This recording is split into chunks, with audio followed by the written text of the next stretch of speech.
ចូល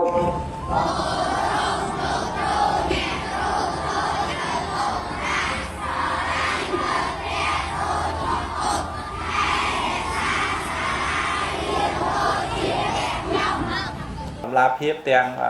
ការងារដំណាភាពទាំងហេរញ្ញវត្ថុនិងដំណាភាពទាំងហេដ្ឋារចនាសម្ព័ន្ធទូទៅបាទហើយចំពោះលោកគ្រូអ្នកគ្រូដែលគាត់ចូលរួមក្នុងការបំពេញភារកិច្ចប្រកបដោយឆន្ទៈមោះមុតនិងចេញពីក្រអៅបេះដូងរបស់គាត់គឺគាត់ជាទឹកចិត្តជាមនសិការផ្ទាល់ខ្លួនរបស់គាត់ក្នុងការចូលរួមហើយយើងជាថ្នាក់ដឹកនាំគ្រាន់តែជំរុញនិងលើកទឹកចិត្ត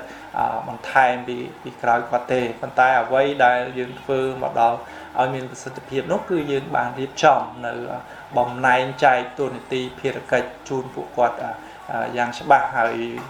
យើងក៏ចេញលិខិតបង្គាប់ការបន្ថែមពីលើតួនាទីភារកិច្ចដែលគាត់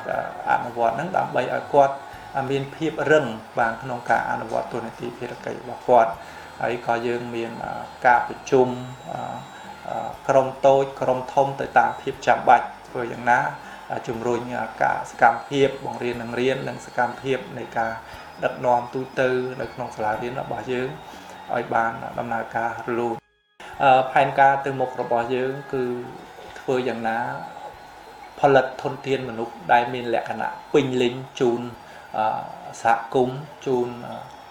ក្រុមខេត្តជូនប្រទេសជាតិរបស់យើងការផលិតធនធានមនុស្សពេញលេញគឺសំដៅទៅលើផ្ដល់សេវានៃការអប់រំដល់កុមារពេញលេញគឺយើងមានផែនការសង់អគារ3ខ្នងស្មើនឹង14បន្ទប់នៅពេលដែលយើងសង់អគារសិក្សា3ខ្នង14បន្ទប់រួចរាល់ហើយយើងនឹងដាក់ឲ្យដំណើរការសិក្សាពេញម៉ោងបាទពេញមួយថ្ងៃបាទនៅពេលនោះហើយដែលយើងអាចសន្និដ្ឋានយើងអាចវិតម្លៃបានថានៅពេលដែលកុមាររបស់យើងរៀនពេញលេញនៅក្នុងសាលារៀនជាក់ច្បាស់ណាស់យើងសង្ឃឹមយ៉ាងមុតមមថាគាត់នឹងក្លាយជាធនធានមនុស្សដែលពេញលេញដូចគ្នាដែរបាទក៏អំពាវនាវដល់អាដាមលោកទាវលោកស្រីសប្បុរសជនជាតិនិងអន្តរជាតិចិត្តនិងឆ្ងាយចូលរួមគ្រប់គ្រងឧបត្ថម្ភនៅក្នុងដំណើរការនៃការសាងសង់អគារចំនួន3ខ្នងស្មើនឹង14បន្ទប់នេះឲ្យបានសម្រេចគ្រូខ្ញុំផ្ទាល់ពុំមានលទ្ធភាពរកលទ្ធវិកាផ្ដល់ជូនកូនក្នុងមួយនាក់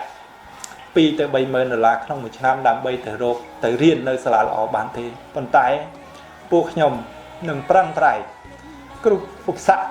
រកថវិកាបង្កើនសាលាល្អដើម្បីកូនយើងរៀនទាំងអស់គ្នារីសាលាលោកមានគុណវត្តល្អគាត់មានទី1គឺគាត់បានបញ្ចប់ឋានៈអនុបណ្ឌិតនេះជាគុណវត្តសំខាន់ដែលគាត់មានចំណេះនិងមានទេពកោសល្យក្នុងការដឹកនាំហើយទី2គាត់គិតអំពីបុគ្គលិកសិក្សាធិការរបស់លោកផ្ទាល់គឺគាត់បានជួយរកអាហារូបករណ៍បន្ថែមដល់គ្រូលោកគ្រូអ្នកគ្រូដែលខ្វះក្នុងការបន្តទៅសាកលវិទ្យាល័យផ្សេងៗលើជំនាញផ្សេងៗហើយក៏គាត់បាន